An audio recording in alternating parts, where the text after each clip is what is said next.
Ok, donc on va lancer. Je laisse encore les dernières personnes arriver. Alors bonjour à tous et à toutes, et bonjour à Fibre Tigre qui nous fait l'amitié de venir nous voir ici à l'ENS de Lyon. Merci aussi à Isabelle Colonne de Carjaval, ma collègue du laboratoire Ricard et du département éducation et humanité numérique, qui a préparé cette séance avec nous. Alors je vais faire une petite présentation. Alors d'abord de moi, pour les collègues, pour les personnes qui sont sur Twitch et que vous ne voyez pas, mais cette séance est streamée sur la chaîne de Fibre Tigre. Actuellement, s'il y a quelqu'un qui a envie d'avoir la curiosité d'aller sur Twitch, nous sommes en ligne. Donc moi, je suis Sonia Goldblum, je suis professeure d'histoire des idées allemandes ici à l'ENS de Lyon, et on est dans le cadre d'un séminaire de master qui s'appelle Theorie und Fiktion, fiction et théorie, et qui est un séminaire où voilà, l'idée c'est d'explorer ce que des formes de fiction font à la théorie et ce que la théorie fait à la fiction.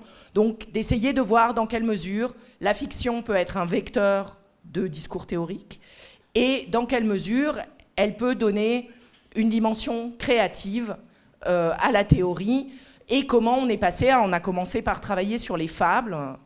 On passe de la fable à des fictions théoriques du XXe siècle avec une dimension expérimentale, politique, etc.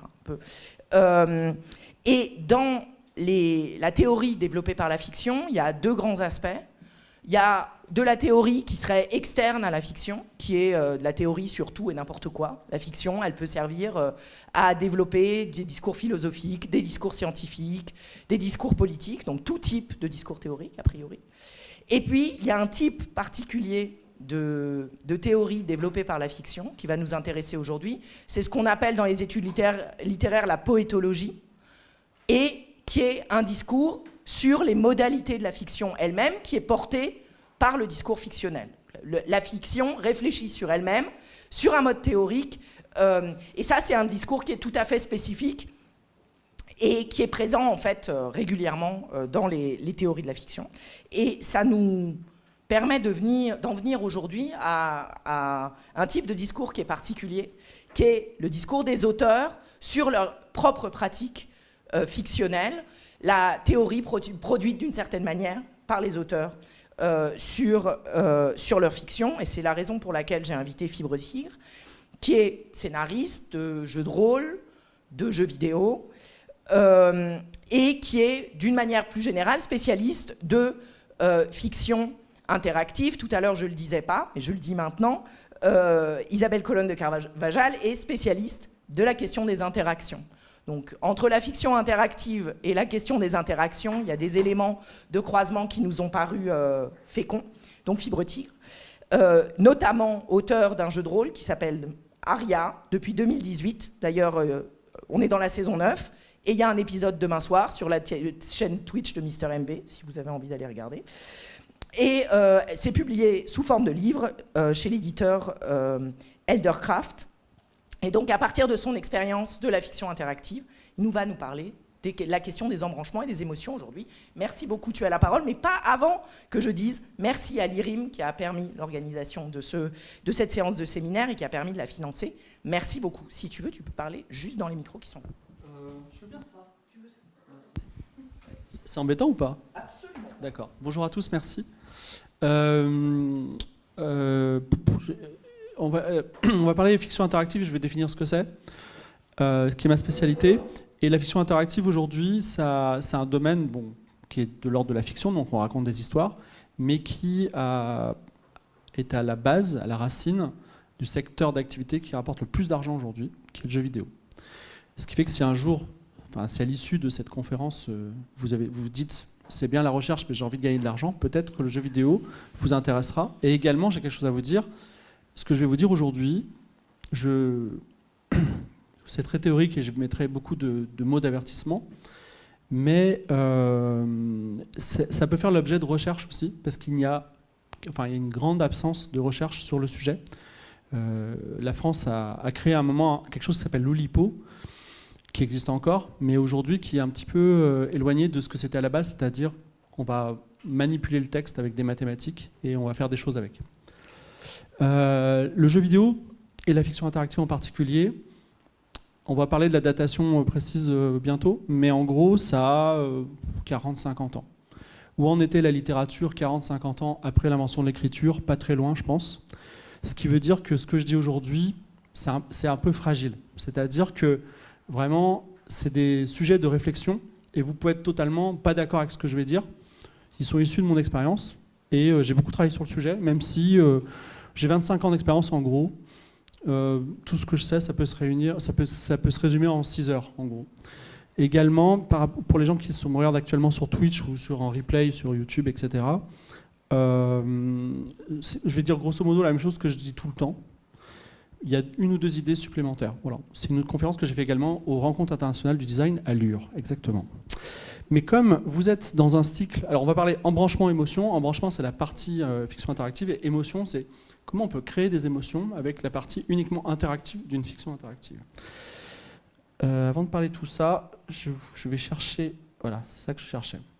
Alors, vous êtes dans une école où vous apprenez en particulier, je crois, la langue et la culture allemande. Et je vais faire une toute petite... Enfin, non, plutôt une grosse parenthèse sur la traduction, qui se porte pas très bien en ce moment, et sur la culture allemande. Donc, je ne suis pas un expert, mais j'ai travaillé avec beaucoup de traducteurs, parce que moi, j'ai fait 10 ans dans le jeu vidéo.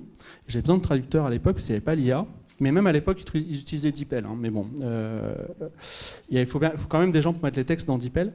Mais en gros, si demain vous voulez travailler dans la traduction du jeu vidéo, sachez que c'est un secteur compliqué, mais ça ne veut pas dire qu'il est condamné par l'arrivée de l'IA générative. Les particularités sont les suivantes. Quand vous sortez un jeu vidéo, contrairement à un livre, le marché est immédiatement mondial. C'est-à-dire que si vous devez sortir un jeu vidéo à minuit ce soir, vous aurez déjà commencé à en vendre à 15h en Nouvelle-Zélande, parce qu'il est déjà minuit là-bas. Et donc, contrairement à un livre, vous devez penser votre jeu vidéo déjà traduit. C'est-à-dire que vous ne pouvez pas sortir un jeu vidéo qui n'est pas traduit dans toutes les langues immédiatement. Sinon, vous allez avoir un problème de développement, d'effet boule de neige. Il faut survivre. Il y a 1000 jeux vidéo qui sortent par jour, donc il faut survivre. Il faut être meilleur que ces 1000 autres, donc il faut avoir un plus grand marché, etc. Donc la conception, l'approche, elle est mondiale. Vous savez évidemment mieux que tout le monde ce que c'est une localisation culturelle par rapport à une simple traduction. Et là, c'est un peu plus compliqué que ça, parce qu'un jeu vidéo, ça va être par exemple des énigmes. Ça va être des jeux de mots. Et quand on fabrique un jeu vidéo avec des éléments culturels, par exemple uniquement américains, ben, ça risque de pas du tout passer en chinois, et aucun traducteur peut vous rattraper la sauce, parce que c'est plus des mots à traduire, c'est des systèmes qui vont être incompréhensibles pour une autre culture. Je peux vous donner des exemples plus précis si vous le souhaitez, il y en a plein. Aujourd'hui, on fait attention, et notamment, ça a une petite conséquence, c'est qu'il y a très peu d'humour dans les jeux vidéo, parce que l'humour, ben, c'est culturel, et beaucoup de sujets sont perçus comme clivants sur les marchés principaux, que sont les marchés chinois et américains. Donc en général, il n'y a pas beaucoup d'humour, ni de sexualité d'ailleurs dans le jeu vidéo. Je vais parler des fleurs rouges dans 2 minutes.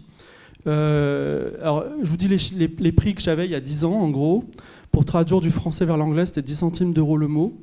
Et pour l'allemand, qui est considéré comme une langue compliquée, c'est le terme, c'est 30 centimes d'euros le mot. Ça veut dire quoi? Ça veut dire que si je fais un jeu avec 50 000 mots, bah, je vais devoir payer 5 000 euros pour qu'il soit en anglais, par exemple.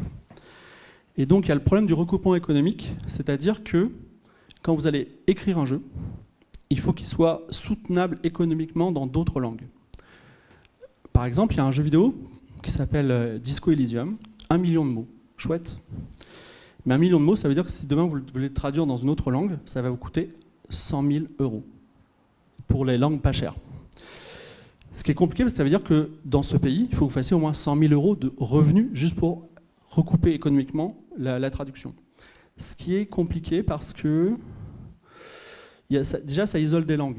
Le marché italien, voilà, ben, il n'est pas hyper fort. Le marché turc, il est assez vivace. Et par exemple, le portugais brésilien sera toujours dominant par rapport au portugais normal à cause de la démographie. Et l'espagnol, qui est la 3e langue la plus pratiquée au monde, ben c'est un marché qui n'achète pas beaucoup de jeux vidéo. Ne parlons pas de l'indien, par exemple, l'hindi, mais bon.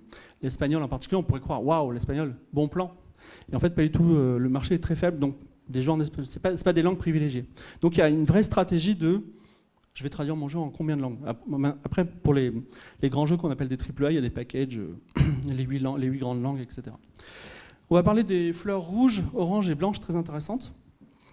Donc, en gros, dans un jeu vidéo, contrairement à un livre, vous n'allez pas avoir un texte, enfin dans un bon jeu vidéo, vous n'allez pas avoir un texte linéaire, comme dans un film ou dans un livre.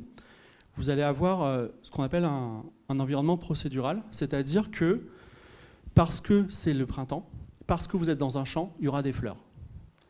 On suit les règles d'une simulation. Et parce que ces fleurs, elles sont d'une certaine espèce, elles vont être rouges, oranges ou blanches. Et quand on est en anglais, c'est très simple de faire ça. On lance un dé, si c'est 1, c'est white, si c'est 2, c'est red, etc.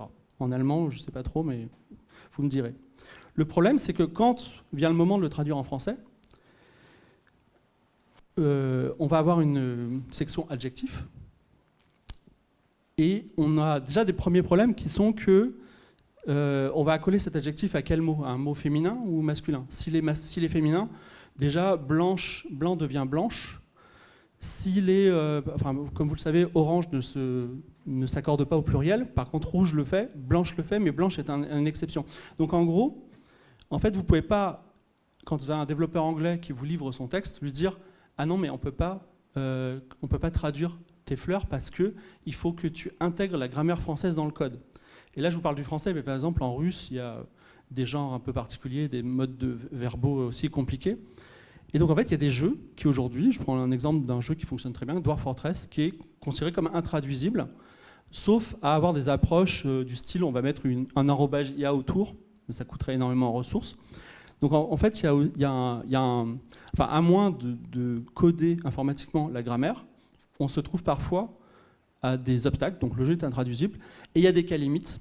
Les cas limites, c'est les cas de l'industrie traditionnelle. Si demain vous traduisez des jeux vidéo, par exemple, et c'est là justement que l'IA n'est pas utile, c'est que vous allez avoir quelqu'un qui dit j'ai été touché par une balle. Parce que vous avez des petits agents secrets sur une carte, mais cet agent secret, ça peut être un homme ou une femme. Donc, est-ce qu'on l'accorde ou pas? Et donc, le traducteur va vous dire on va essayer de trouver une autre formulation que j'ai été touché, de façon à avoir le même sens, mais sans utiliser des adjectifs qui vont s'accorder. Voilà, donc on va avoir cette espèce d'ingénierie-là de la traduction. C'était un petit mot sur la traduction. Maintenant, je vais vous parler de l'Allemagne. Quoi? C'est dans Elden Ring. Je trouvais ça le nom extrêmement long. Non mais en fait ça a l'air rigolo, mais parce que... donc si les gens qui aiment le rétro gaming, j'en parlais, Secret of Mana, si vous jouez à Secret of Mana, le tout premier, quand vous faites un critique sur un petit lapin, il y a marqué « Lapinou se fait rosser ». C'est hyper alambiqué comme phrase, « Lapinou se fait rosser ». Et en fait, simplement, la traductrice française, qui a traduit le japonais, elle nous a dit qu'elle était obligée, par les vertus du code, d'avoir une traduction en français qui a le même nombre de caractères que le texte original japonais. Donc elle avait aussi une contrainte technique extrêmement forte qui fait qu'il y a des formules alambiquées étranges. Voilà. Donc là, ça a l'air bizarre, mais en fait, c'est pas rien, parce que quand on se retrouve avec cette longueur de mots, il y a aussi des problèmes. Voilà. Dans Elden Ring, c'est la pierre des dragons anciens sombres, je crois. Alors, excusez-moi, voilà. Donc l'Allemagne et les jeux vidéo. L'Allemagne, si vous faites rien le 15 août de chaque année, vous pouvez aller au plus grand salon du monde, qui est la Gamescom, très peu couvert en anglais parce que c'est le 15 août, en français parce que c'est le 15 août. Les Allemands sont connus pour jouer à des jeux d'aventure. On peut voir là Monkey Island.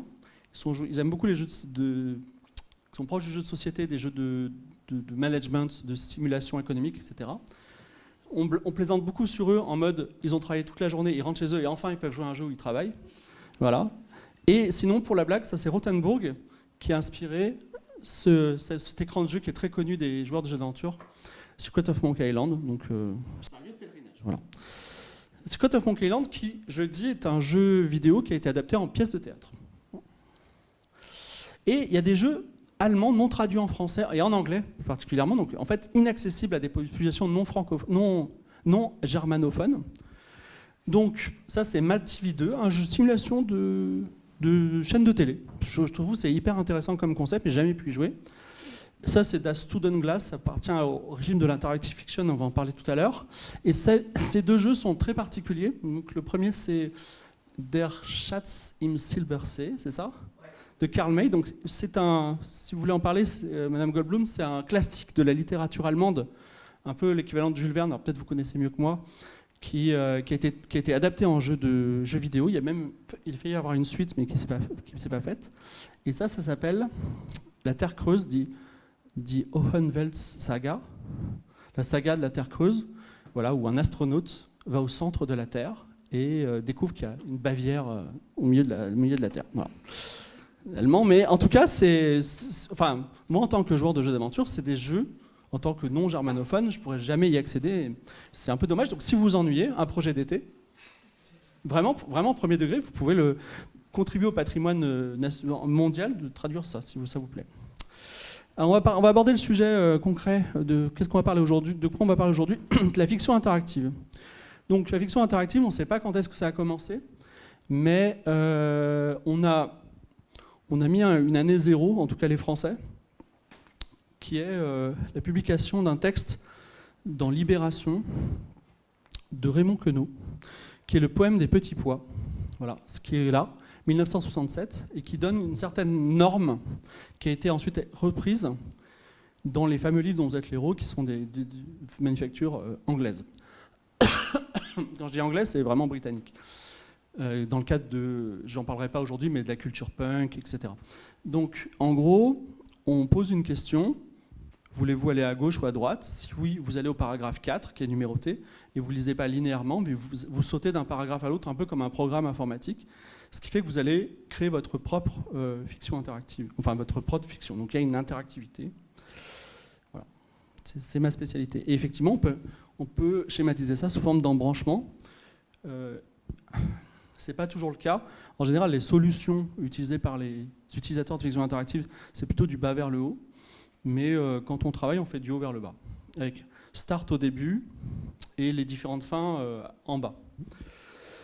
Alors, je vais y aller très doucement, et vous allez me prendre pour un mec qui vous raconte des choses de bébé, mais ça va monter vite et fort, d'accord ? Donc, mais n'hésitez pas à dire « je comprends plus rien ».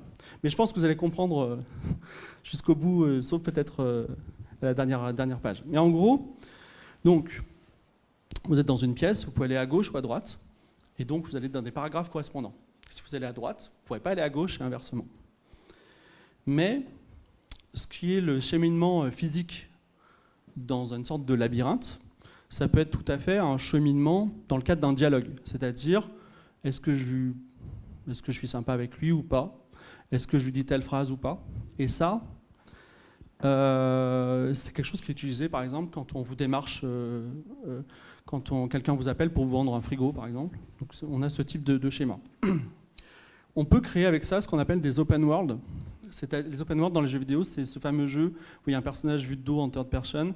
Vous pouvez aller dans un monde tout entier, se balader et revenir. Donc on pourrait croire que c'est très rigide, mais en fait, dans cette pièce où vous pouvez aller à gauche ou à droite, si vous allez à gauche, ensuite vous allez à un couloir, vous prenez un certain nombre de pièces, et que vous revenez à la pièce du début, parce que vous avez fait un petit cercle et vous avez fait les bons choix, ben en fait vous êtes revenu à la pièce du début, ça veut dire que vous pouvez librement vous balader et revenir et aller à n'importe quel endroit, n'importe quel moment. Donc vous êtes dans un open world. C'est pas hyper optimisé pour ça, mais c'est quelque chose qui est complètement faisable. Et également, on peut faire ce qu'on appelle des clés dramatiques procédurales. Donc, au lieu d'aller d'une pièce à l'autre, au lieu de choisir un argument plutôt qu'un autre, on peut prendre un peu de recul et mettre n'importe quoi dans ce labyrinthe de fiction interactive. Et par exemple, on peut dire que chaque embranchement, ça va être un coup de théâtre dans le cadre d'une narration. Un personnage meurt. Ou ça peut être la découverte d'une motivation d'un personnage dans le cadre d'une enquête policière. On découvre que le frère de la victime avait été déshérité, par exemple. Donc en gros, on peut mettre des clés dramatiques très sophistiquées d'utiliser dans la narration classique, ce qui permet en fait de créer des jeux d'aventure procéduraux. Gardez cette notion en tête. Ça ne veut pas dire grand-chose à ce stade-là, mais pour moi, ça vaut de l'or. Mais bon. Alors, quelques propriétés inattendues. Alors, il y a plusieurs façons de faire de la fiction interactive. Là, vous voyez ce qu'on appelle des embranchements. C'est comme un arbre. Il y a plusieurs façons de l'aborder. Les embranchements, c'est la plus naturelle, l'historique, celle qui fonctionne. Enfin, celle même qu'on dit c'est un peu un truc de bébé, mais il y a encore plein de choses à retirer de cette approche. C'est pour ça que je vous en parle, parce que je pense que c'est très fécond. On manque juste de gens qui se penchent sur le sujet. Voilà. Donc en gros, il y a plein de propriétés inattendues, mais oui, on va commencer par le bas, excusez-moi, l'approche géographique. Donc en gros, ça marche dans les deux sens. Vous avez envie d'écrire une fiction interactive et vous n'avez pas d'imagination, ça ne veut pas sortir, ça m'arrive souvent. Donc en gros, vous pouvez prendre une carte géographique de votre lieu, ça peut être un village ou ça peut être même au niveau d'une carte stellaire ou d'un pays. Et en fait, vous pouvez dire je commence là et je vais aller là et je vais aller là. Et en fait, vous reliez les points par des traits et vous avez votre arbre en fait qui va naturellement se construire. Et inversement, en fait, en regardant un arbre, on peut s'apercevoir qu'il y a une approche, enfin, comment dire, on peut comprendre la géographie du récit.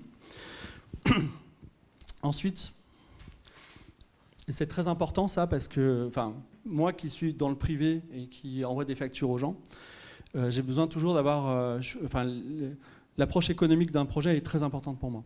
Donc, en regardant un arbre de narration, de fiction interactive, vous pouvez voir où vous allez mettre l'argent. Et ça, c'est très important. Pourquoi ? En fait, quand vous avez...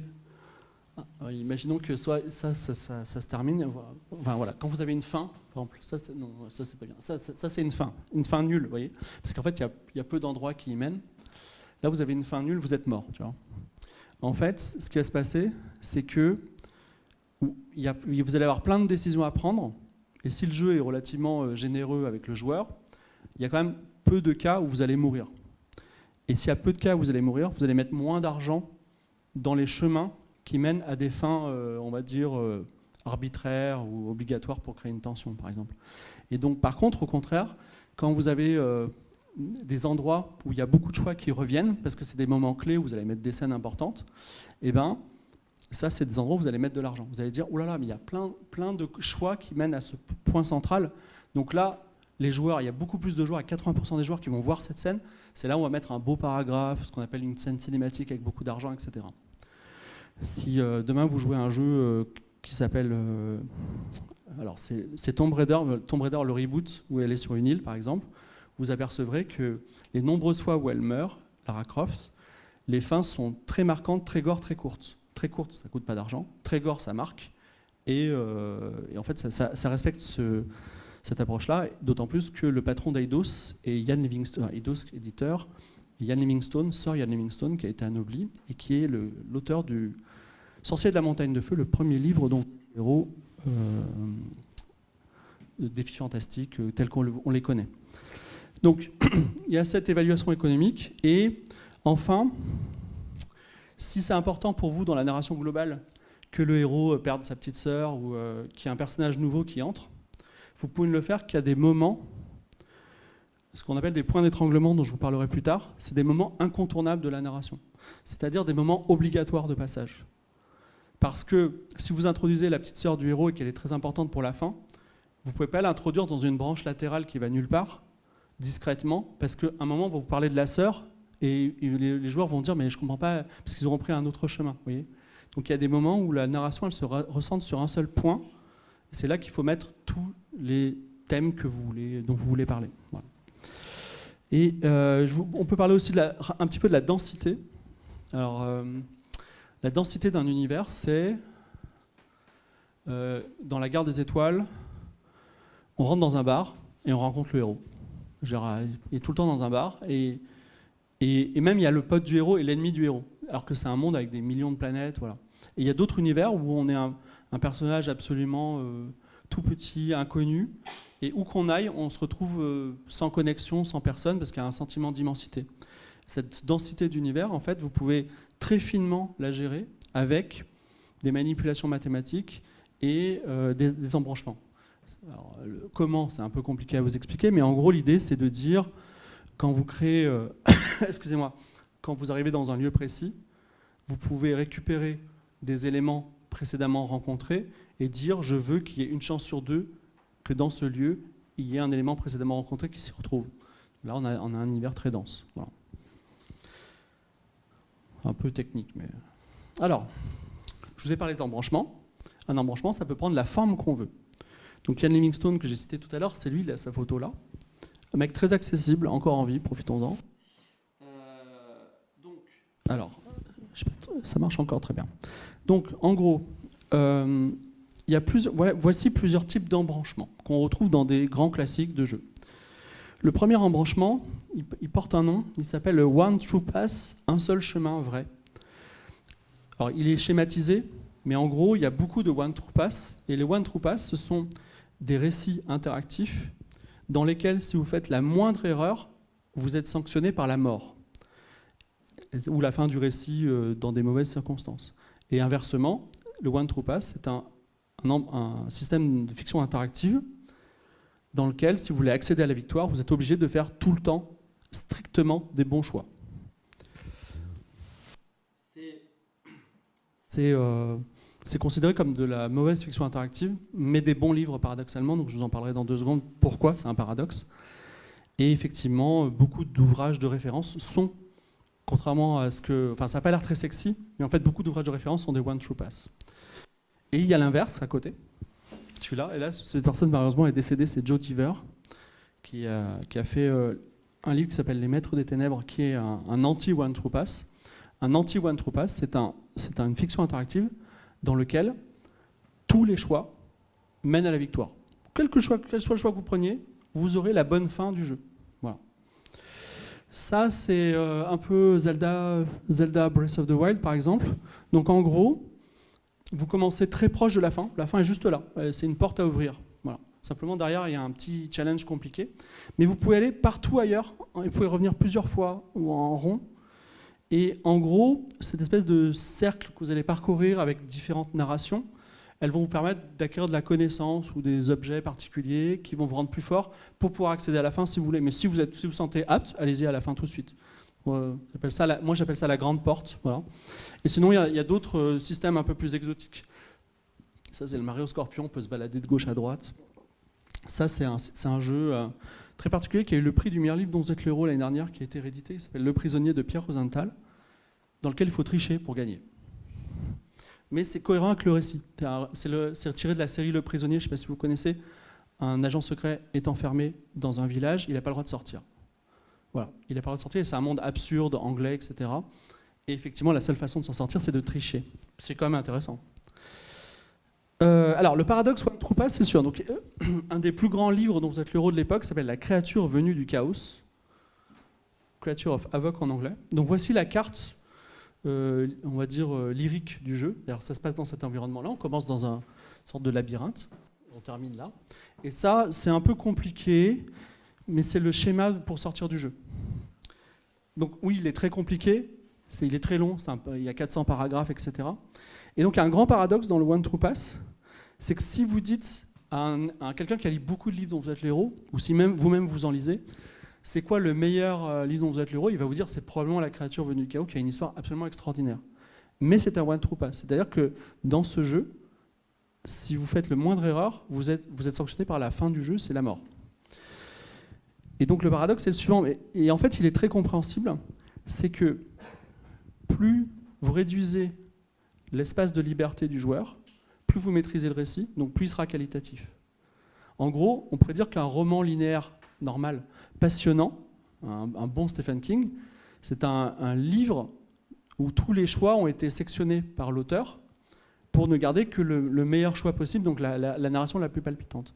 Et ça, c'est la réalité, c'est-à-dire qu'une fiction interactive sera toujours plus faible qu'un récit linéaire associé en termes de récit pur. Donc il faut que la valeur ajoutée, qui est l'interactivité, elle ait quand même du sens, elle soit quand même perçue comme une valeur ajoutée par le joueur, et donc qu'elle soit taffée un petit peu, on va dire, et qu'elle soit reconnue comme telle. Donc c'est parce que si, en plus, votre interactivité, elle n'est pas ouf, bah alors dans ce cas-là, vous avez un récit, enfin vous avez globalement une œuvre d'art qui est médiocre. Mais et c'est vraiment, c'est la question, je dirais même à $1 million aujourd'hui, parce que vous voyez aujourd'hui on est sur Twitch et les modèles de prescription, c'est-à-dire comment on vend les produits culturels que sont le jeu vidéo aujourd'hui, c'est par Twitch.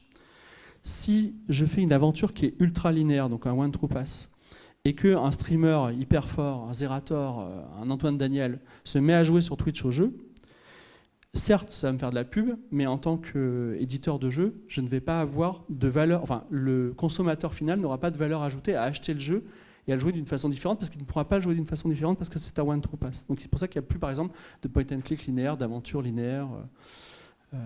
Aujourd'hui, ça se fait plus trop, ça se vend plus trop parce qu'il n'y a plus de moyens de prescription de ça.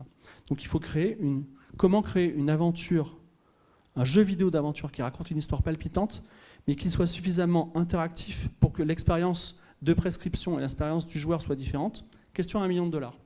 Mais, et c'est une question que je n'ai pas résolue, c'est-à-dire, c'est une question que je n'ai pas résolue, qui va loin, mais elle est en suspens. Alors je voulais parler de la fiction, et justement. La fiction est importante. Dans le terme fiction interactive, je dis souvent le moins important c'est l'interactivité. Et d'ailleurs la fiction n'est pas très bonne en général, on est niveau fanfic, Wattpad. Et je le sais parce que je travaille dedans, hein, donc vraiment je suis le premier à... Et donc il faut taper sur l'interactivité. Et l'interactivité c'est quoi ? Déjà il faut que les gens appuient sur des boutons, et les gens adorent ça, appuyer sur des boutons et faire des choix. Même s'ils sont inutiles, ça marche. Là on a cet exemple un peu rigolo, mais...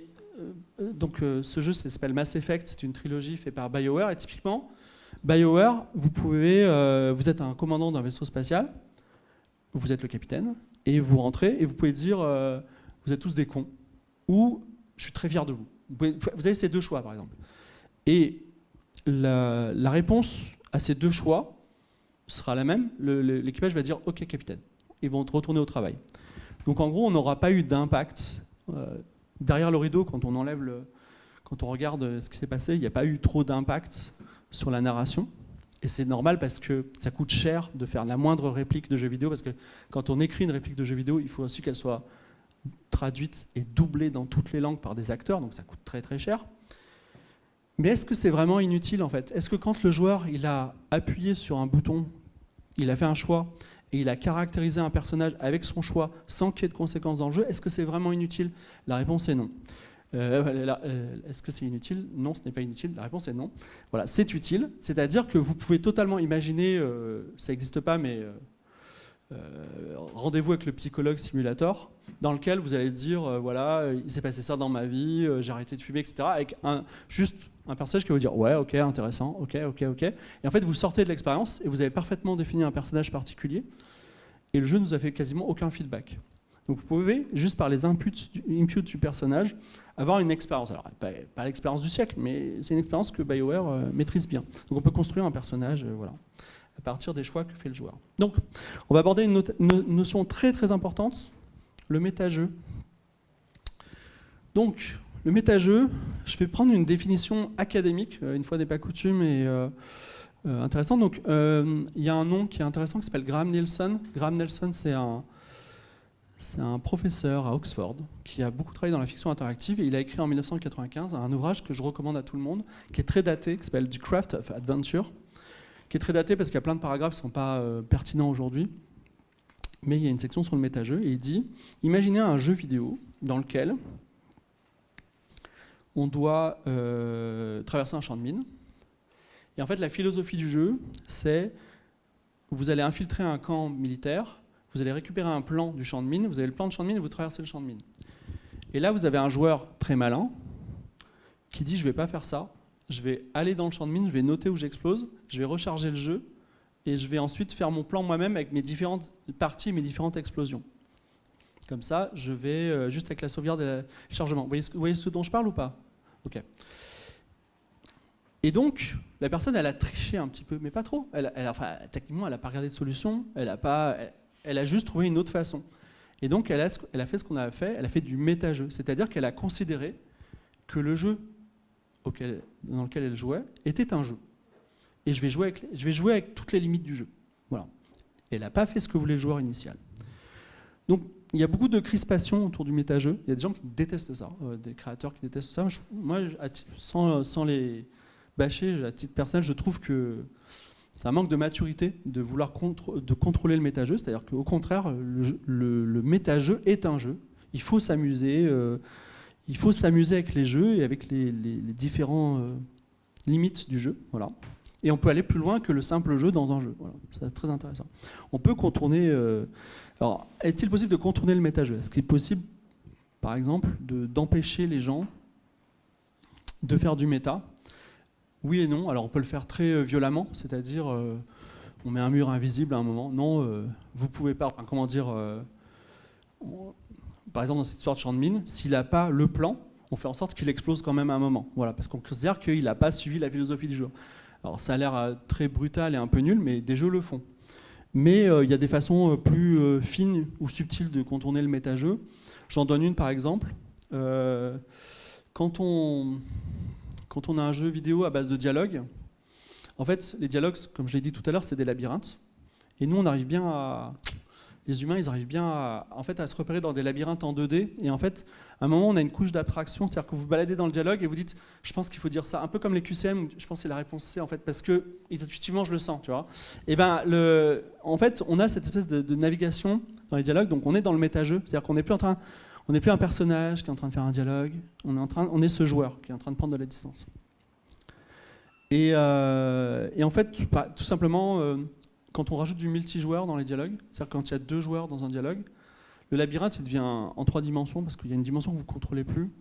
Et ça, par exemple, typiquement, c'est très très simple. Enfin, le joueur s'effondre tout d'un coup, il retourne dans le jeu parce qu'il n'a plus de moyens de se repérer dans ce labyrinthe virtuel. C'est un exemple, il y en a d'autres. On va parler de la grammaire. Alors, ce que je vais vous dire, il y a des gens qui sont contre, d'accord? Donc, autant je vous ai dit tout à l'heure, croyez pas tout ce que je dis, autant je vous dis, soyez prudents. Cela dit, vous êtes des gens qui étudient les langues, donc ça peut vous intéresser. La grammaire. Donc, au début des jeux vidéo, les jeux vidéo étaient uniquement textuels, c'est-à-dire qu'il y avait des aplats de texte qui disaient « vous êtes là, blablabla ». Et il fallait écrire, genre vous vouliez ramasser un caillou, il fallait taper « ramasser caillou », d'accord? Je prends un peu d'eau.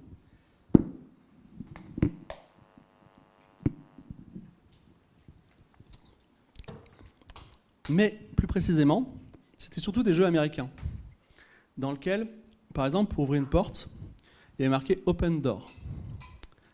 La question qu'on ne s'est pas posée à l'époque, c'est le fameux « Open Door ». Est-ce que c'est sous-entendu « j'ouvre la porte »,« I open the door ». Est-ce que c'est un impératif ? Ouvre la porte, mon gars. Open door, tu vois. Est-ce que c'est un infinitif de prescription tel qu'on les a dans les jeux vidéo français aujourd'hui ? Ouvrir porte. Là, on a de l'impératif. Là, on a... En plus, c'est quasiment que la même boîte. Là, on a du deuxième personne du pluriel. Ouvrez donc la porte, reprenez du gratin. Et il s'est passé quelque chose, en fait, historiquement. C'est que quand on a commencé à traduire les textes, les jeux vidéo en français, on s'est aperçu que l'impératif était vraiment extrêmement difficile à manipuler en français. C'est-à-dire que des gens, quand ils disaient « prends caillou », ils mettaient pas de S, mais par exemple, quand ils disaient « ouvre la porte », ils mettaient un S à « ouvre », parce que la conjugaison française, c'est quelque chose de compliqué. Voilà. Et c'était très difficile de dire à un joueur, déjà vous connaissez rien en orthographe, ou en grammaire, ou c'était compliqué de dire ça marche pas, mais pas à cause du jeu, mais à cause de l'instruction que je connais pas. Voilà. C'était compliqué de leur dire simplement vous avez écrit le mauvais mot. Enfin, vous avez la bonne idée, vous avez écrit le mauvais mot. Problème d'interface. Donc, pareil avec les verbes conjugués. Donc, la solution que tout le monde a trouvée en France, c'est d'utiliser l'infinitif de prescription, c'est-à-dire aujourd'hui, on programme un personnage. Quand on a une expérience de jeu vidéo, vous allez programmer ou donner des instructions à un personnage comme si c'était un petit soldat ou un petit programme. Mais ce qu'il faut comprendre, c'est que l'expérience de jeu d'un Américain est totalement différente. Un Américain va dire, mais moi, sans concertation, avec leur background culturel, il y a des Américains qui vont dire, moi, je considère que les mots qui sont dans un jeu vidéo, ce sont des impératifs, je donne des ordres. Au contraire, je considère que je suis cette personne-là et je vais ouvrir cette porte, c'est moi qui vais le faire. Et ce que je veux vous dire, c'est que l'expérience moyenne d'un joueur français, à cause de ces décisions économiques dues à la grammaire, est hyper différente, parce qu'on a un héritage de ces autres cultures, voilà, uniquement à cause de la grammaire. Et c'est quelque chose dont on peut jouer. L'interface, c'est l'enfant mal aimé du jeu vidéo. Et sachez qu'il existe des jeux d'aventure en espagnol, par exemple, à la troisième personne de l'imparfait. Vous imaginez? C'est-à-dire, il prenait le caillou. On vit des choses différentes. Il y a aussi, pourquoi pas, une interface au futur, par exemple. Des choses à faire. Et ça, c'est des territoires non seulement inconnus, mais en plus qui ont un profond impact sur l'expérience de jeu. Et je vous ai dit tout à l'heure, vous pourriez travailler dans le monde du jeu vidéo, mais vous voyez, en termes de création, il y a encore vraiment tout à faire. Alors, juste pour information, le plus ancien des jeux, c'est celui-là, qui était donc en infinitif. Après, il y a eu celui-là. Excusez-moi. Donc, voilà. Puis il y a différentes choses. Là, ils ont fait revenir comment ça s'appelle, l'impératif deuxième personne du singulier. Et ça, c'est la version originale en anglais. Alors, ensuite, excusez-moi. Donc, je suis venu à vous pour vous transmettre 2 idées. Et à la suite de ces 2 idées, je vais vous faire une étude de cas. Donc, on va se souvenir un petit peu de ce dont on parlait tout à l'heure pour le méta-jeu. Donc, dans le jeu, il y a vous, le joueur, qui tenez la manette, et l'avatar que vous allez contrôler, c'est-à-dire un joueur qui va vivre des aventures. Et ce qui est intéressant, c'est qu'il y a une divergence entre votre intérêt et l'intérêt du personnage. Le personnage, c'est peut-être pas levé le matin en disant j'ai envie de tuer des gens et de gagner de l'or et d'avoir des meilleures armes pour tuer d'autres personnes. Peut-être qu'en fait, il voulait être tranquille. Et vous, au contraire, vous vous dites aujourd'hui, j'ai envie de tuer des gens. Et vraiment, j'ai envie d'acheter des armes encore meilleures. Voilà. Donc en gros, on pourrait résumer que comme une sorte de boussole avec 2 aiguilles qui bougent. Et il y a une aiguille, elle montre l'objectif du joueur, celui qui a la manette, et l'autre aiguille, elle montre l'objectif du personnage. Et je soutiens l'idée suivante. Je ne peux pas le prouver, mais je la soutiens et ça fait partie de mes techniques de travail, que quand on a un alignement des 2 aiguilles, on a une émotion. Je vais donner 2 exemples. Quand vous jouez à un jeu et que le personnage va se retrouver dans un très bel environnement, tout d'un coup, en utilisant ce qu'on appelle une granularité narrative, c'est-à-dire qu'on était dans un couloir très moche, on ouvre la porte, waouh, on est Arkham City, elle est magnifique, une grande ville sous la neige avec de la musique qui commence à monter et tout. Le personnage va dire waouh, c'est trop beau, et vous allez dire waouh, c'est trop beau. Vous allez avoir une émotion qui est identique à celle de votre personnage, ça va démultiplier l'effet émotionnel, c'est très fort, ça marche très bien. C'est une technique très basique. Je vais vous raconter un truc qui s'est passé cette année pour moi, dans un jeu qui s'appelle Avowed.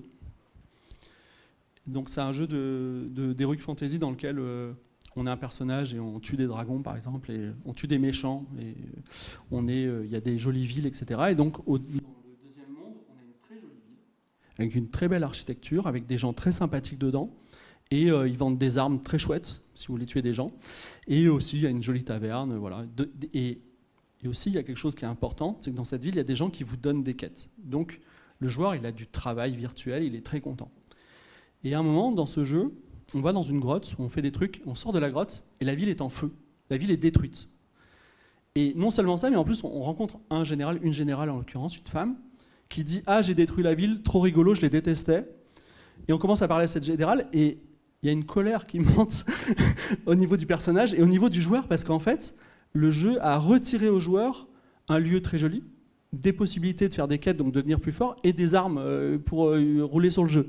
Donc vraiment, le joueur est extrêmement contrarié, extrêmement frustré, et par l'écriture, l'avatar du joueur, qui est censé être quelqu'un d'attaché à cette ville, dit c'est intolérable, je suis très en colère. Et donc il y a un alignement des valeurs très très fort qui fait que moi j'ai même pas terminé le dialogue avec la générale. J'ai dit, je vais te tuer tout de suite, tu vois, je vais me venger, je vais venger tout le monde. Et j'étais très content de la venger. Et ce que je voulais dire là, c'est que dans les 2 cas, enfin dans ce deuxième cas qui est très éloquent, vraiment le joueur, enfin l'avatar du joueur, le héros du récit, n'était pas, enfin il n'était pas triste de ne plus avoir de quête, il était triste que la ville ait été détruite, mais ça concordait parfaitement avec les intérêts du joueur. Et ça, quand on arrive à ce moment magique sur lequel il n'existe aucune théorie, je vous invite à chercher sur le sujet, et à nous trouver des façons de raconter, générer des émotions, ça marche très bien. Donc voilà, première idée, quand il y a la conjonction des intérêts ou des impressions du joueur et de l'avatar, eh bien il y a une émotion. Alors deuxième idée, elle est la suivante. Je prends un peu d'eau. En plus, il n'y a rien marqué.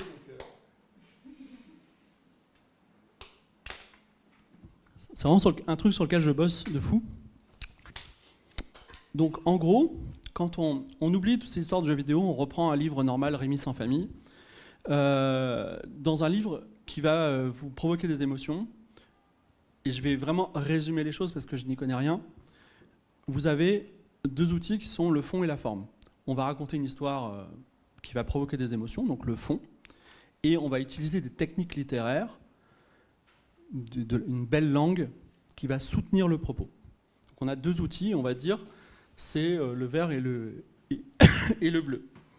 Et quand on a des embranchements ou de la fiction interactive, on a un troisième outil. Et je vais vous expliquer pourquoi. Je vais revenir un peu plus haut. Ici. En fait, quand vous explorez une ville merveilleuse, l'Atlantide. Waouh, vous venez de découvrir l'Atlantide. Et vous êtes dans un schéma comme ça. Schéma où, quel que soit votre choix, vous ne pouvez pas mourir. Et vous le savez. Qu'est-ce que vous faites? Vous êtes hyper détendu. Vous dites, waouh, je prends mon temps, je vais ramasser des champignons, je vais regarder les choses, je suis détendu. Mais juste après, qu'est-ce qui se passe? J'ai touché le mauvais truc, la cité perdue est en train de s'effondrer, il faut que je m'enfuis. Et si je fais le moindre choix, je vais être en stress et je vais mourir. Vous voyez? Donc on peut en fait accoler des différentes structures pour créer du stress ou de la détente ou sentiment d'exploration, de liberté, etc. aux joueurs. Donc en fait, on a cette nouvelle technique qui est, en tout cas en matière d'embranchement, la création d'une structure d'embranchement qui fait qu'elle va aussi susciter des émotions. Aujourd'hui, on peut dire que dans la plupart des jeux vidéo, étant donné que la théorie est assez faible, les parties vertes et bleues sont très importantes et la partie jaune, elle est réduite. Et la question, c'est, est-ce qu'on peut augmenter cette partie jaune à tel point que la partie verte et bleue soit vraiment en minorité, voire même quasiment toute petite, vous voyez, infime? Est-ce que l'interactivité, les outils d'interactivité sont tellement forts qu'ils peuvent écraser le fond et la forme d'un texte? Moi, je pense que oui, mais j'aimerais bien le démontrer ou le voir de mon vivant. Donc justement, j'aimerais vous montrer une étude de cas que je trouve très intéressante. Elle est un petit peu technique et pour la comprendre, il va falloir que je vous donne d'autres notions, mais une fois qu'on en sera sorti, ce sera très intéressant. Donc c'est un livre anecdotique mais extrêmement épais qui fait 1840 paragraphes, qui s'appelle The Sword of the Bastard Elf, et non pas The Bastard Sword of the Elf, comme ils disent en introduction. C'est un livre qui a beaucoup de méta-lecture, il est basé sur Princess Bride, etc. C'est un roguelike.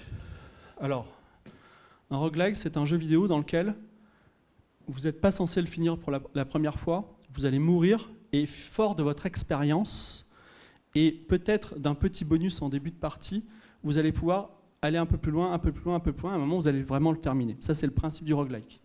Et là pour le coup c'est un livre roguelike, c'est-à-dire que quand vous êtes terminé, il ne dit pas retourner au début, il dit allez dans ce paragraphe spécial, et là on vous dit vous allez devoir recommencer l'histoire, mais cette fois-ci on vous donne ce petit bonus. Voilà.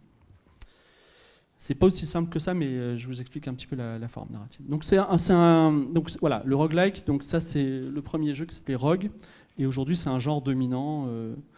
Voilà, il y a plein de blagues. Dans différentes langues. Par exemple, à un moment, on achète pour explorer un bâton de 2 mètres. Donc, un bâton, ça se dit a pole, ok. Et en fait, on lui parle et c'est un polonais. Donc, il y a des blagues comme ça. Il est assez rigolo. Et ce que je voulais vous dire, c'est que donc l'argument de ce livre, c'est il faut retrouver son père, qui en plus a une épée. Et en fait, on a un bastard elf, c'est-à-dire que, en gros, notre père, il a quitté le foyer familial et notre mère s'est mise avec le laitier. On est un elfe quand même, et on va aller sur les routes pour retrouver notre père s'il est encore en vie. Il y a une première idée là, qui est que on arrive au paragraphe 226 où on apprend que notre père est mort, donc on va dans un cimetière. Et on a l'occasion, dans ce cimetière, de rester un temps sur la tombe de notre père. La tombe de notre père est là, on attend un petit moment, et le paragraphe dit allez au paragraphe 400 une fois que vous avez fini de méditer sur la question. Et il y a un premier truc un petit peu étrange, c'est que c'est pas la fin du paragraphe, mais la maquette nous le fait croire. C'est-à-dire que si on tourne la page, notre père vient nous voir en mode ah, mais t'es qui pourquoi t'es sur ma tombe? En fait, je suis pas mort. Voilà. Ce que je veux dire, c'est que c'est anecdotique, mais il a utilisé la maquette. C'est pas la première fois que ça existe dans l'histoire des livres dont vous êtes l'héros, mais il a utilisé la maquette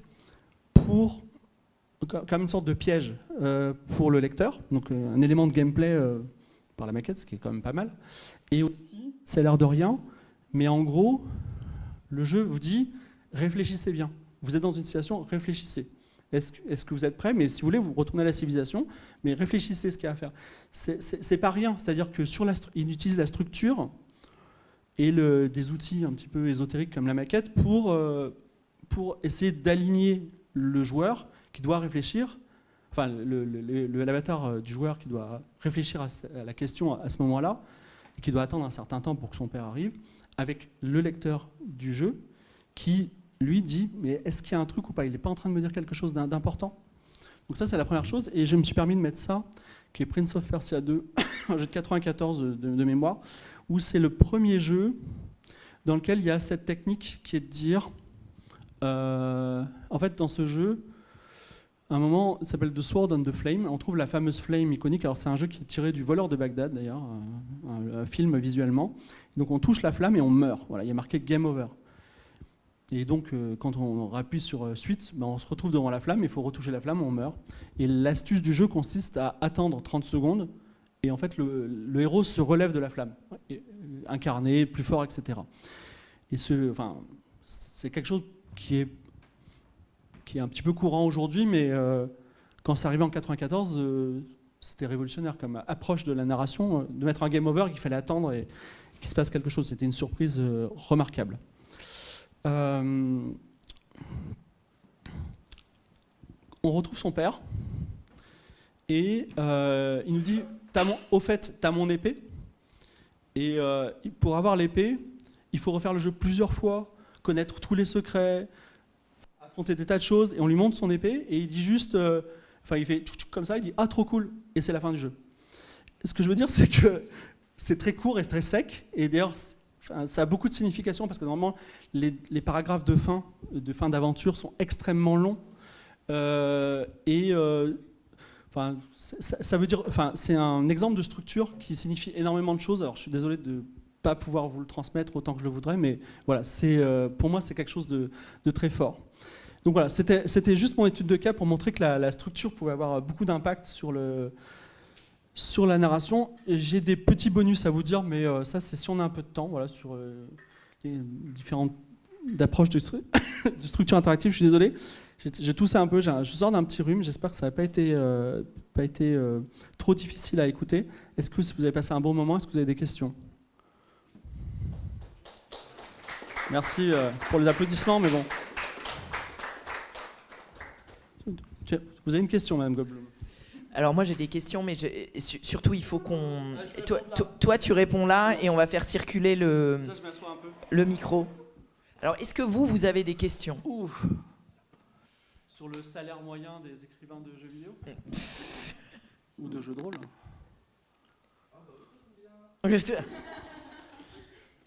Alors, dans le jeu vidéo, en tant qu'auteur, on gagne plutôt bien sa vie. C'est-à-dire que, alors, même si on est payé genre 2000 € par mois, 2000 € par mois pour raconter des histoires, c'est quand même très chouette. C'est un univers qui...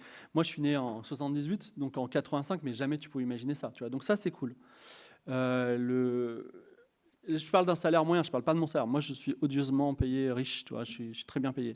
Mais par contre, la notion d'auteur dans le jeu vidéo n'existe pas. C'est vraiment très dur. Donc déjà, c'est un milieu global où il n'y a pas de propriété intellectuelle. Beaucoup de gens pourraient objecter que si, il y a de la propriété intellectuelle, mais en gros, il n'y a historiquement que 2 brevets qui ont été déposés en termes de gameplay dans le jeu vidéo, et ils ont été faits un peu pour intimider les gens en mode c'est Warner, allez-y, faites-nous un procès, voilà. Mais il n'y a pas de propriété intellectuelle dans le jeu vidéo, et par là même, il n'y a pas de notion d'auteur. C'est-à-dire qu'on va considérer quelqu'un qui rend un texte comme quelqu'un qui rend un logo, et vous allez avoir des game directors qui va dire très bien, ton texte de 30 pages, vas-y, refais-le en mieux, s'il te plaît. Et vous allez être un peu désarmé. Et parfois, ils vont jeter votre texte aussi sans le lire en disant en fait, c'est quoi, on n'en a pas besoin. Voilà. Donc, ça, c'est compliqué à vivre, surtout si on fréquente d'autres milieux comme l'audiovisuel où la condition d'auteur est extrêmement respectée. Mais sinon, vivre de raconter des histoires, c'est quand même quelque chose, c'est un privilège. Et aujourd'hui, le jeu vidéo peut le permettre. Le jeu vidéo est actuellement en crise, mais il va probablement repartir et on a besoin de gens qui nous racontent des histoires. Mais pas des histoires, pas des romans. Et on veut des histoires qui soient comme des maisons de poupées, des histoires dans lesquelles le joueur puisse en faire quelque chose. Voilà. Il y a une approche un peu particulière.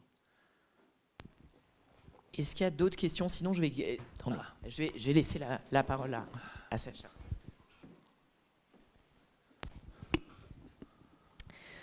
Bonsoir. Alors moi, je m'y connais très très peu en jeux vidéo. Le seul jeu vidéo que je connais et que j'adore, même si je n'y ai jamais joué, c'est Undertale. Oui. Et du coup, pour satisfaire juste mon fanatisme absolu d'Undertale, est-ce que vous pourriez en faire une analyse un peu rapide, genre quel type d'embranchement c'est Undertale, niveau d'originalité, je sais pas. C'est pas une attaque, mais la communauté Undertale est connue comme la plus toxique sur Internet, d'accord ? Non, mais c'est pas une attaque, ok ? Mais parce qu'effectivement, il y a un fanatisme à tel point que les gens qui n'ont pas joué au jeu disent j'en suis fou, tu vois. Donc c'est quand même très particulier comme approche. Ça m'est pas étranger cette remarque. Je suis dans d'autres fandoms problématiques. Donc vous inquiétez pas, ça me dérange pas. Ouais, Undertale a des qualités intrinsèques hors du récit, mais il a une approche. Il a une approche paradoxale que j'apprécie, par exemple, c'est-à-dire que il considère, c'est une approche subversive, c'est-à-dire que quand vous êtes dans un jeu vidéo et que vous avez des monstres et des armes, vous êtes censé tuer les monstres avec des armes, effectivement, et là on arrive dans des cas où ils disent mais pourquoi tu m'attaques ? Le monstre va dire pourquoi tu m'attaques ? Je comprends pas. Et donc effectivement, c'est un jeu qui veut être une analyse et une critique des jeux habituels. Voilà. Et beaucoup de gens ont trouvé ce discours extrêmement intéressant. Et beaucoup de gens se sont détournés du jeu vidéo parce qu'ils en avaient assez d'être dans des systèmes, d'être prisonniers de systèmes. Et là, Undertale promet une libération du système.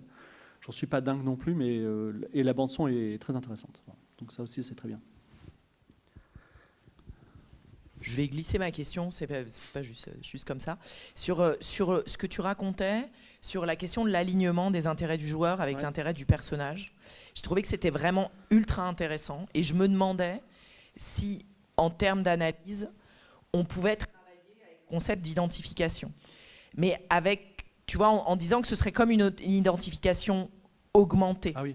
Parce que c'est pas une vraie identification, c'est-à-dire c'est pas je me prends... ou c'est pas uniquement je me prends pour le personnage et je pleure parce qu'il pleure. Mais c'est si le personnage perd par exemple toutes ses armes et que moi par la même occasion joueur j'ai perdu toutes mes armes aussi, c'est pas simplement que je suis triste avec le perso, c'est aussi que je suis vraiment embêté parce que il faut que je recommence du début. Enfin, tu vois ce que je veux dire ? Ouais. Oui. En fait, juste pour ajouter un complément, alors je suis d'accord, puisque je suis d'accord. À l'identification, je n'ai pas trop pensé parce que moi, je suis très joueur et je suis un adepte du méta-jeu, c'est-à-dire que j'aime bien le fait qu'on ait la liberté en tant que joueur d'avoir toujours cette prise de distance. Je ne veux pas être prisonnier du récit du joueur, surtout qu'il est souvent médiocre. Hein. Vraiment, il y a un truc que j'ai pas dit. Et c'est pour ça que j'aimerais bien aussi que le niveau augmente dans le secteur du jeu vidéo, c'est que les récits dans le jeu vidéo sont aujourd'hui très médiocres. Beaucoup de gens vont vous dire non, c'est formidable, j'ai vécu des choses extraordinaires, mais parce que c'est une réponse par défaut. J'ai mis comme référence BioShock, là, qui est assez intéressante, parce qu'en fait, c'est un jeu dont la promotion marketing était de dire enfin un jeu où vous avez des choix moraux. Et les choix moraux, en fait, ils étaient de dire vous êtes dans une cité dystopique et vous pouvez soit sauver des enfants, soit les tuer. Voilà, le choix moral. Sachant que quand vous tuiez des enfants, vous aviez des récompenses in-game qui vous permettaient de survivre plus longtemps. Donc le choix moral était posé comme ça, était relativement intéressant. On avait été face à un dilemme, mais il se trouve que ils n'ont pas pu. En fait, ils n'ont pas pu s'empêcher. Il y a un mensonge dans le jeu vidéo, je vais vous l'expliquer, mais ils n'ont pas pu s'empêcher de faire en sorte qu'il y ait quand même des petites récompenses quand vous sauviez les enfants et qu'elles soient distillées et qu'à terme, en fait, la récompense globale soit un investissement plus fort que si vous tuez immédiatement les enfants. Et je veux dire quelque chose, c'est que le jeu vidéo s'est toujours voulu moral et a imposé sa morale. En gros, ils vous ont dit ne demandez pas pourquoi, mais il y a une princesse à sauver, il faut la sauver, s'il vous plaît, et le jeu sera terminé. En gros, quand vous avez le choix dans les jeux vidéo entre faire le bien et le mal, et quand vous faites le bien, vous êtes récompensé. Et du coup, on ne peut plus faire la distinction entre une personne qui veut réellement faire le bien ou une personne qui est cynique, qui veut juste optimiser un personnage. Et c'est d'autant plus un choix d'autant plus biaisé et qui ne fait pas avancer le schmilblick et qui nous propulse dans une forme de culture arriérée que dans la vie réelle, quand on fait le bien, on n'est pas récompensé. C'est quand on fait le mal, quand on triche, quand on ne paye pas ses dettes qu'on est récompensé. Le cas de Sarkozy est vraiment marginal, mais en gros, dans la vie, quand on fait le bien, on est moins récompensé que quand on se comporte mal. Et le jeu vidéo est un monde magique dans lequel non seulement on a la possibilité de faire le bien, d'avoir des gens qui nous récompensent, mais en plus d'avoir des récompenses en plus. Et j'attends le jeu qui nous sanctionne quand on fait le bien. Par exemple, ça nous donnera une bonne douche froide de la réalité et ça nous permettra aussi au moins d'avoir une réflexion sur ce sujet. Voilà. Qui souhaite intervenir? Des questions? Vas-y. Je vais rester dans la thématique de l'alignement joueur et personnage. Je me demandais comment, est-ce que c'est par rapport à ta propre expérience des différents jeux que tu peux dire et que tu as dit que voilà, tu as senti la couleur qui remonte dans le personnage et dans le joueur, donc il y avait l'alignement émotionnel, mais c'est de ta propre expérience ou tu l'as aussi questionné sur des joueurs qui t'ont raconté ce genre de retour d'expérience sur un événement dans un jeu? Est-ce que tu le fais par des sondages? Voilà, Ouais, c'est compliqué. En fait, ça pose la question de la recherche universitaire dans le jeu vidéo. Et on pourrait même dire la question de la recherche universitaire objective dans le jeu vidéo, puisqu'aujourd'hui, la recherche universitaire dans le jeu vidéo, elle est sponsorisée par des sociétés de jeux vidéo qui sont très puissantes. Donc, ce que je dis pour dire, c'est McDo dans la cantine, quoi. Et donc... alors, il y a mon expérience personnelle, bien sûr, mais moi, je n'ai pas trop de réaction émotionnelle. Non, c'est... en fait, quand le processus de création de jeux vidéo, alors c'est intéressant, on va dire quelque chose d'intéressant. Il y a un truc qu'on ne fait jamais dans le cinéma ou dans le livre, c'est qu'on ne fait pas une moitié de film et on la projette à des gens en disant « vous en pensez quoi ?» Enfin, on le fait un tout petit peu, mais en général, le film, il est fait à 99%. Mais on ne fait pas une moitié de livre et on ne met pas dans des magasins en disant « vous en pensez quoi ?» Et le jeu vidéo, il a si d'extraordinaire, c'est qu'il a une culture de la démo. C'est-à-dire que quand vous allez sur un salon du jeu vidéo, il y a des stands indés, il n'y a aucun jeu vidéo qui est terminé. Et d'ailleurs, on n'attend pas de jeu vidéo terminé parce qu'un jeu vidéo terminé, on va l'avoir chez nous. On va pas payer 30 balles pour aller à Paris Games Week pour jouer à un jeu vidéo qui est sorti depuis 2 mois. Donc, le jeu vidéo a cette culture du on va tester. Et effectivement, on a des milliers, des dizaines de milliers de retours, voire même des centaines, des millions de retours qui existent dans tous les bêtas et les alphas des jeux vidéo, sur Steam notamment. Et ils disent, voilà, j'ai apprécié ça, j'ai pas apprécié ça. Et à titre personnel, moi, dans mes 10 ans... Aujourd'hui, je fais des jeux vidéo. Il se trouve que le 18 novembre, j'ai aussi un jeu vidéo qui sort. Mais je ne me considère plus comme créateur de jeux vidéo. Je fais autre chose aujourd'hui de ma vie. Et si je sors aujourd'hui de jeux vidéo, c'est parce que les cycles de production sont tellement longs que les jeux vidéo que je sors aujourd'hui sont le fruit de graines plantées il y a des années. Mais dans le cadre de mon travail dans le jeu vidéo, je suis allé dans des salons et effectivement, voir des gens jouer à votre jeu et regarder à quel moment ils sourient, ils pleurent et tout, c'est vraiment très chouette. C'est vraiment là où on apprend le métier. Et on s'aperçoit que c'est un secteur vierge, voilà. C'est un secteur où on ne connaît pas grand-chose. C'est très intéressant et il y a tout à faire. Oui. Bonjour, merci beaucoup pour cette heure très intéressante. Je voulais revenir sur la moralité, oui, par rapport à Par rapport à ce que vous disiez sur le bien et le mal, c'est mon expérience de joueur. Hein, donc Oui. Qui est pas top pour les tout faire. Donc bon, quand je joue, c'est généralement de la frustration. Mais par rapport à la moralité, je vais penser à un jeu comme Black and White d'il y a 20 ans, 25 ans, où on avait vraiment la possibilité soit d'être une divinité bonne ou mauvaise. Et là, le mal apportait... Enfin, il y a pas mal de jeux, j'ai l'impression, où le mal rapporte.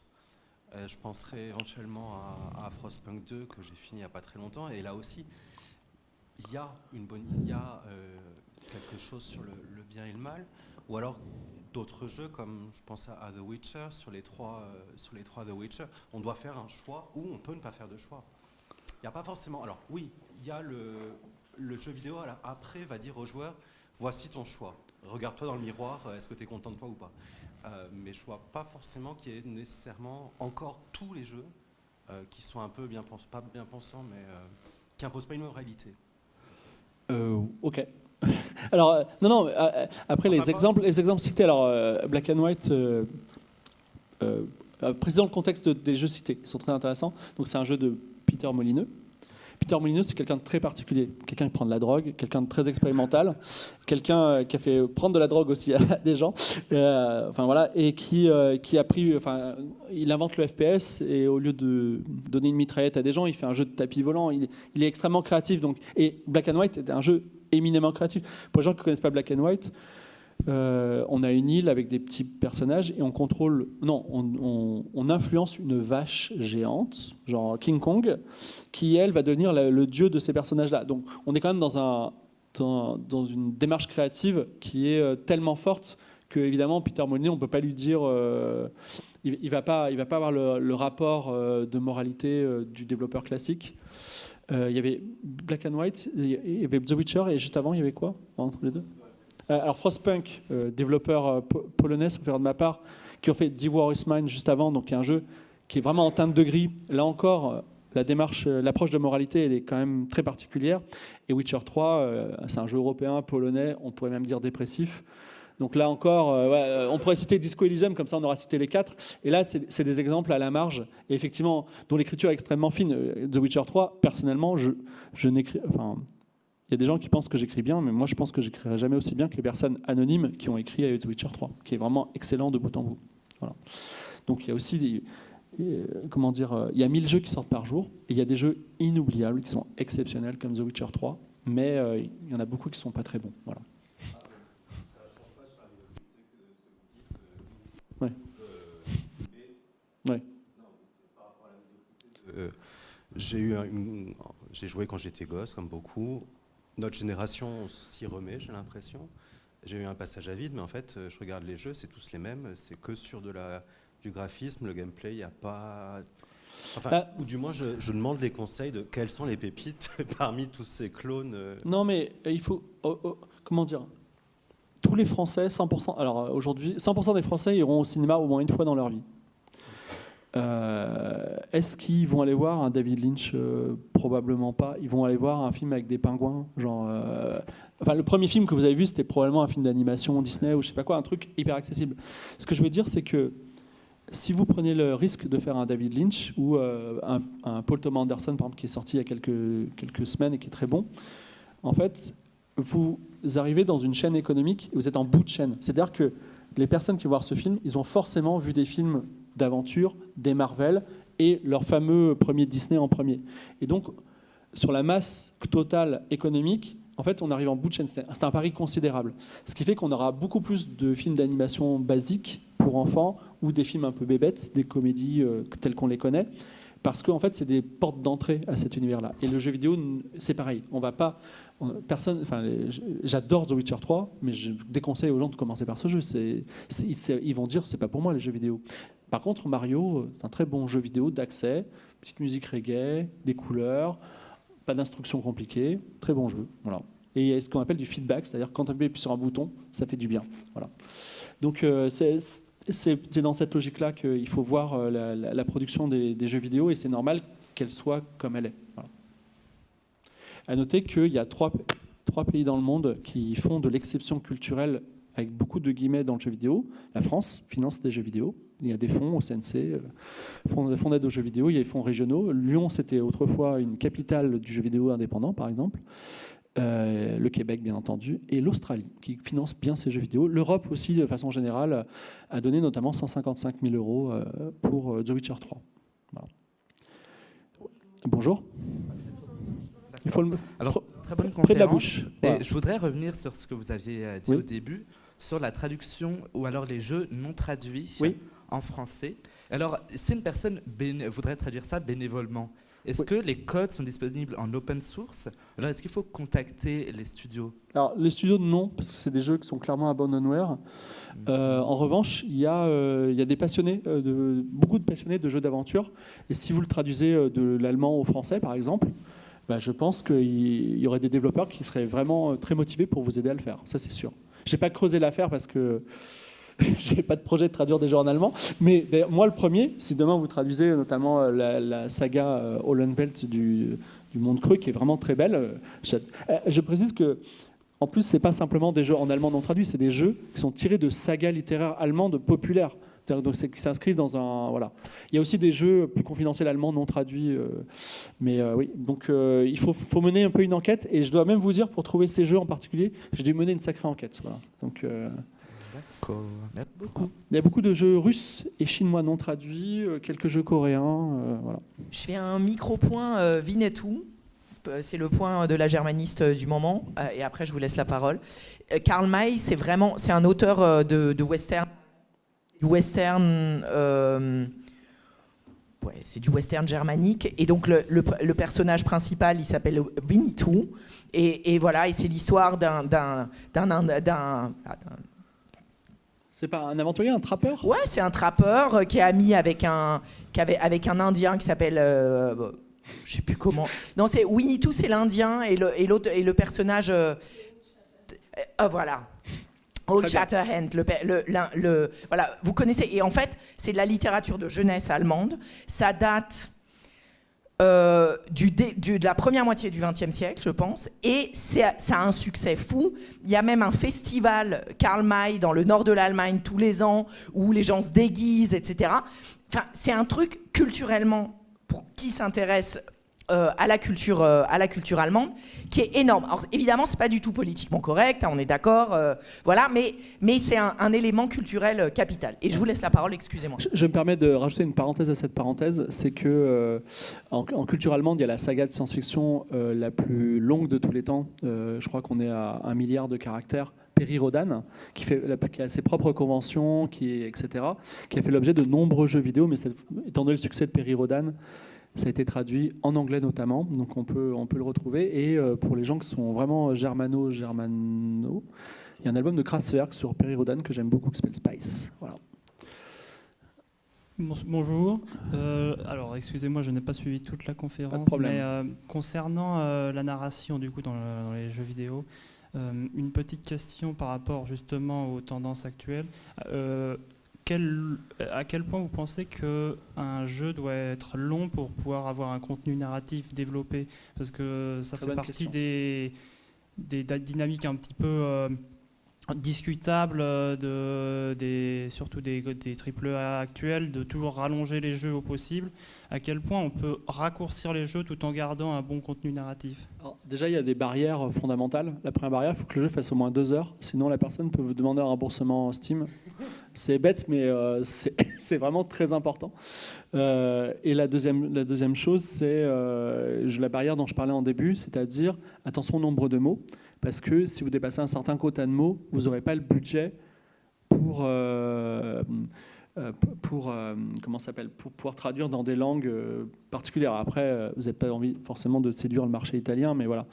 Et enfin, il faut se méfier quand même parce qu'il y a ce qu'on appelle aussi des anomalies. Il y a des jeux qui cartonnent en Turquie ou au Brésil et vraiment qui font la fortune de leurs développeurs et qui ne marchent pas du tout ailleurs. Donc, négliger un pays, parfois, c'est négliger son succès. Face à ça, en fait...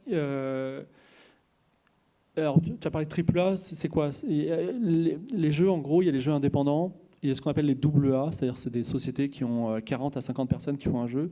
Et il y a effectivement les cathédrales modernes, AAA.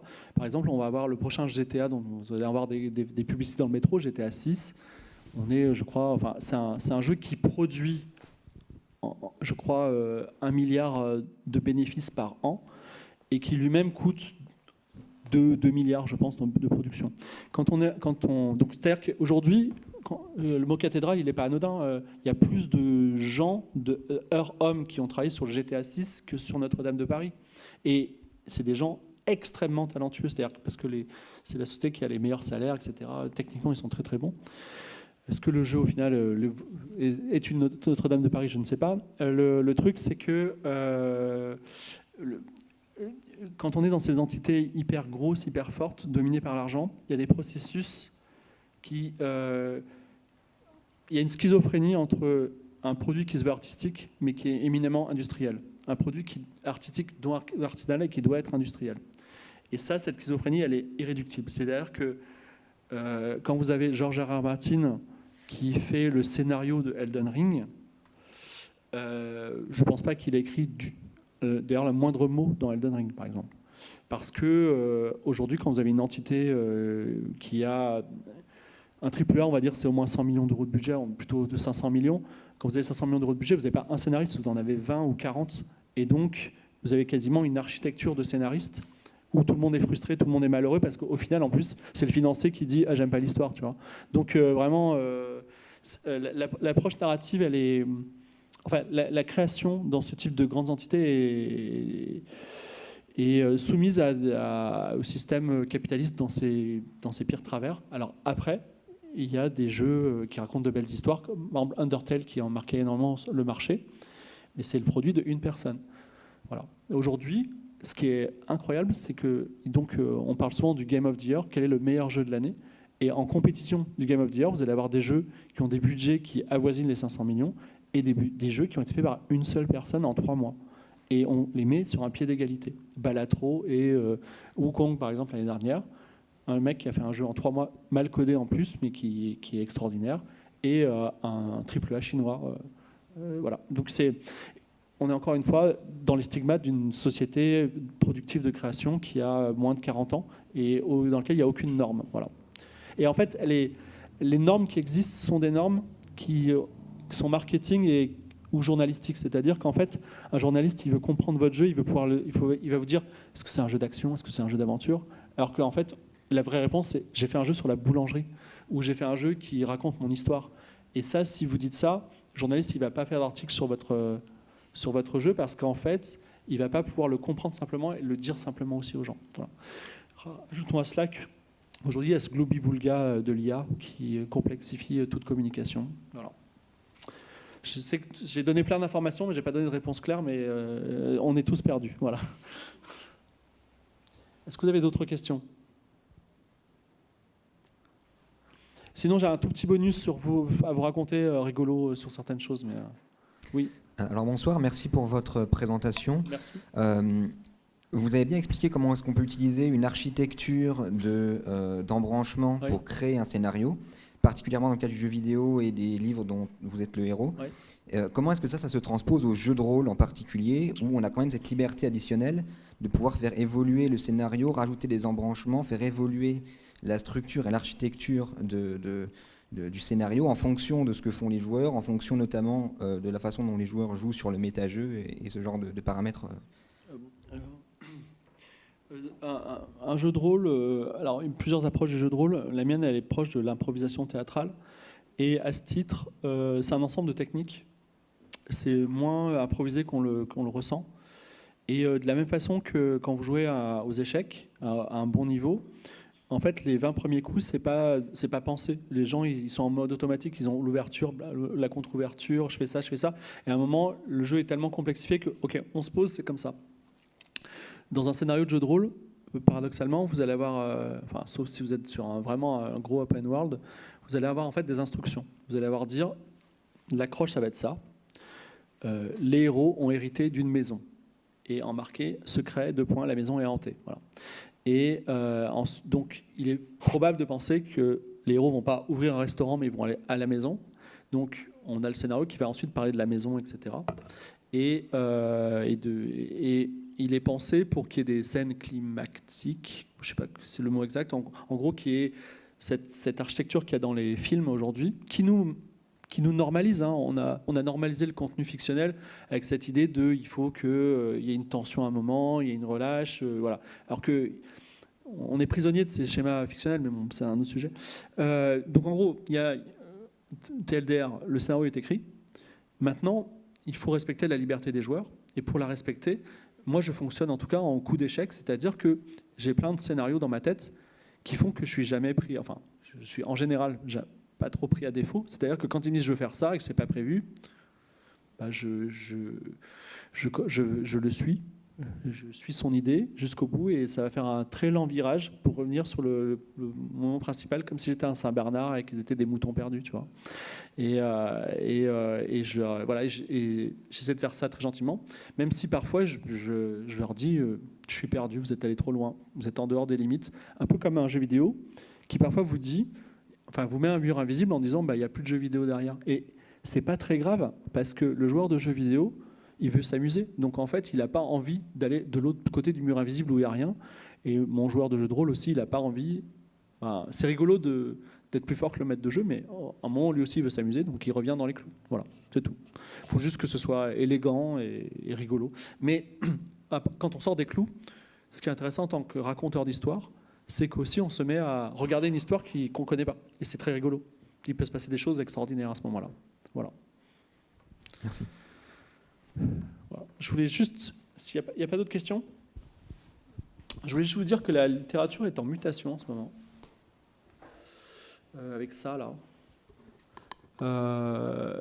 Donc, excusez-moi, vous n'avez peut-être pas entendu parler, ça s'appelle la LitRPG, ça marche. Il y a un site, c'est originaire d'un site qui s'appelle royalroad.com. C'est comme wattpad.com. Vous connaissez Wattpad ou pas? Ok, très bien. Alors, je publie sur Wattpad pour information et il n'y a rien de sexuel. Non mais alors vraiment, sachez que moi, les éditeurs, ils me disent Philippe, on ne publiera pas, donc mets-le sur Wattpad, tu vois. Donc, puis pourquoi pas? En vrai, ton élu, c'est cool.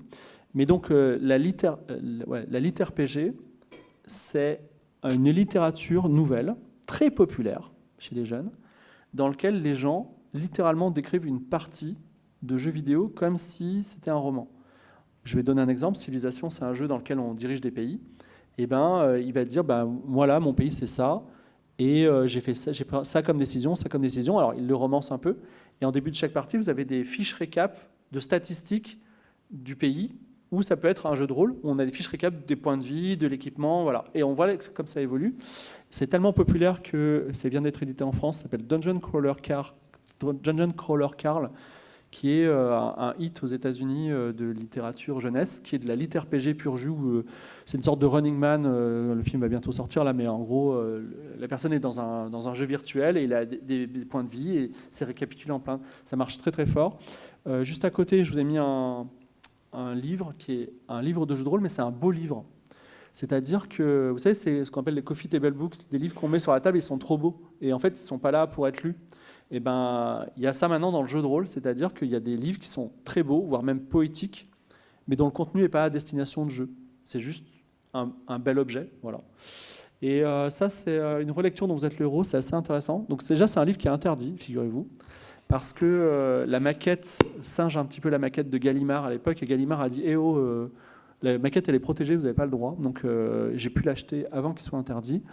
Et le contenu était assez intéressant parce que c'était une relecture gamifiée des livres dont vous êtes le héros avec une idée de méta-jeu. C'est-à-dire, je sais que c'est un jeu, je sais que les livres dont vous êtes le héros, Le sorcier de la montagne de feu, etc., c'est des jeux et je vais voir comment en pousser les limites et essayer de comprendre toute la narration, toutes les histoires que je peux trouver en essayant d'aller vraiment au bout, une sorte de commentaire composé plus, mais dans la gamification. C'est assez intéressant. Donc on a ça, on a des jeux de rôle poèmes, une forme poétique du jeu de rôle. Donc il y a une page Wikipédia sur ce sujet très intéressant, avec un jeu très très drôle, dans lequel vous êtes des supporters d'une équipe de 2e division en Norvège, et votre équipe vient de faire 0-0 contre une autre équipe de 2e division. Vous sortez du match, alors que vous avez fait 4 heures sous la pluie pour aller au match. Vous allez dans un bar et vous commandez tous une bière. Et là, le jeu de rôle commence et vous parlez. Il s'est passé ça. Et en gros, vous pouvez rien dire. Vous pouvez dire oh là là, voilà. Et on considère que le résultat de cette discussion bizarre, c'est un poème. Voilà. Donc, voilà. J'ai parlé aussi de lecture tabulaire. C'est le terme qu'on utilise parce qu'il y a des gens qui achètent des livres de jeux de rôle et qui lisent ces livres comme si c'était des romans. Et je trouve qu'il y a beaucoup de tableaux. Donc on appelle ça lecture tabulaire. Parce que dans un livre de jeu de rôle, par exemple, on ne va pas dire dans cette colline étrange se trouvent des gobelins verts. Il y aura marqué vous lancez un dé à 20 faces et il y aura des harpies, des gobelins, etc. Ce qui fait que vous imaginez votre propre monde, mais avec les possibilités possibles. Et je parle également de Mini Ninja. C'est un jeu que j'aime beaucoup. C'est un jeu pour enfants. Donc en gros, Mini Ninja, c'est un jeu dans lequel il faut jouer avec un parent. Le parent prend un livre de littérature classique hors de portée théorique d'enfants de 8 ans, comme par exemple Les Misérables, et il raconte l'histoire, sachant que les enfants jouent des mini-ninjas dans l'histoire. Donc c'est-à-dire que si par exemple il y a une injustice, eux ils peuvent intervenir en tant que mini-ninja pour sauver Cosette par exemple. Voilà. Et donc le parent doit inventer qu'est-ce qui se passe. Et ce que je trouve une forme extrêmement intéressante de revisite gamifiée, rigolote et qui permet d'initier des enfants à des classiques de la littérature française. Et à titre personnel aussi, j'ai une anecdote à vous raconter. Je ne sais pas s'il y en a certains qui se destinent à être profs, mais je fais des expériences de... Comment dire je vais le faire, mais j'en ai parlé. Voilà. Donc en gros, plutôt que de parler du monologue de Hamlet ou du dilemme d'Antigone et de son père, là, ce qu'on fait, c'est qu'on va prendre un élève et on va lui dire... donc c'est un processus pédagogique sur lequel je travaille en ce moment, qui est le suivant. Je prends un élève et je lui dis, voilà, ce gars-là, là, il est à côté de toi, il est en train de prier et tout, il te tourne le dos, il a tué ton père. Et toi, tu as une dague dans la main. Vas-y, tu fais quoi? Et il dit, je sais pas, il a l'air dangereux et tout. Et il dit, ouais, il a l'air un peu dangereux quand même, tu vois. Il dit, est-ce que ce serait bien de le tuer? Je lui pose la question justement. Et la magie qui est en train de se faire, c'est qu'on est en train de recréer le monologue d'Hamlet, alors qu'il n'a pas lu le monologue d'Hamlet, tu vois. Il dit, est-ce que c'est grave de tuer, tu vois, et pour toi, la mort, c'est quoi? Est-ce que c'est un long sommeil? Et donc, on est en train de recréer le truc. Et une fois que l'action a été faite ou pas, on dit, ok, on va voir la vraie histoire. Qu'est-ce qui s'est passé? Voilà. Et donc cette idée de dire, vous êtes Antigone, votre père vous dit, vous savez, ok, j'ai traîné ton frère, mais on ne sait même pas que c'est lui, voilà, arrête de faire un scandale, tu vois. Toutes ces histoires de la littérature classique, on peut essayer de les revisiter préalablement avec des gens en disant, vous auriez fait quoi? Le jeu de rôle. Et après on dit, ok, il s'est passé ça en vrai. Et je trouve ça intéressant. Je fais ça aussi pour l'histoire.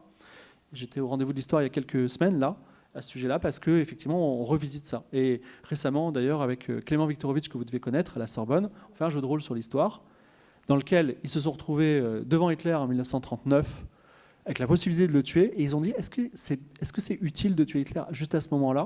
Et ils ne l'ont pas tué. Mais il y a eu toute une réflexion hyper intéressante, et ils avaient que 5 minutes en plus, donc dans le stress, et forcément, il se passe des choses dans le processus intellectuel, d'éducation, de partage qui est extrêmement intéressant. Voilà un petit peu où on en est. Il y a tant de choses à vous dire, mais on n'a pas le temps. Voilà. Est-ce qu'il y a d'autres réactions, questions? Pas d'autres questions, on est bon? Ok. On est bien. Merci à tous et merci aux gens sur Twitch. Ouais. Merci à tous, merci à Fibre-Tir pour son temps, pour cette conférence. Merci à vous pour vos questions, merci aux viewers. Et puis, je vous souhaite une bonne soirée. Je vous dis à bientôt.